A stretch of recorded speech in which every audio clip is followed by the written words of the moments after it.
आता पेट्रोलचा खर्च विसरा, घरी आणा इलेक्ट्रिक स्टायलिस्ट इलेक्ट्रिक गाडी।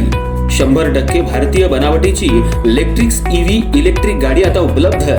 5 वर्षांची वॉरंटी, आकर्षक कलर्स आणि स्पोर्ट्स डिझाइन। एकदा चार्ज करा आणि 100 ते 140 किलोमीटर पर्यंत रेंज। अत्याधुनिक सर्व्हिस सुविधा, लोन सुविधा सुद्धा उपलब्ध। आजच भेट द्या साई मोटर्स, किसान चौक, इचलकरंजी। संपर्क 93 73 27 57 52 किंवा 0230 299 77 66। नो पेट्रोल नो टेन्शन, इलेक्ट्रिकचा स्मार्ट पर्याय।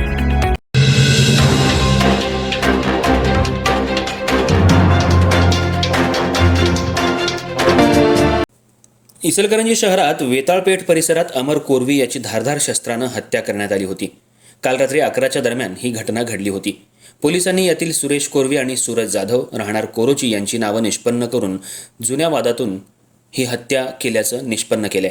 अधिक तपास गावभाग पोलीस करतायत।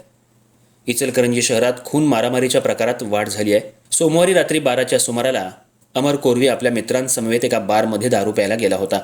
दारू पिऊन आल्यानंतर सुरेश कोरवी आणि सूरज जाधव या दोघांनी त्याचा पाठलाग करून वेताळपेठ 3री गल्ली इथं वडर गल्लीच्या परिसरात अमर हा रात्री 11 वाजता आला असता त्याच्यावर सुरेश कोरवी आणि सूरज जाधव यांनी त्यांच्याकडील हत्यारांनी अमरवर सपासप वार केले।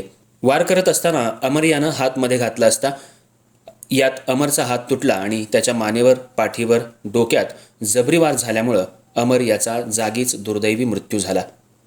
अमरची हत्या करून सुरेश कोरवी आणि सूरज जाधव हे दोघे तिथून पळून गेले।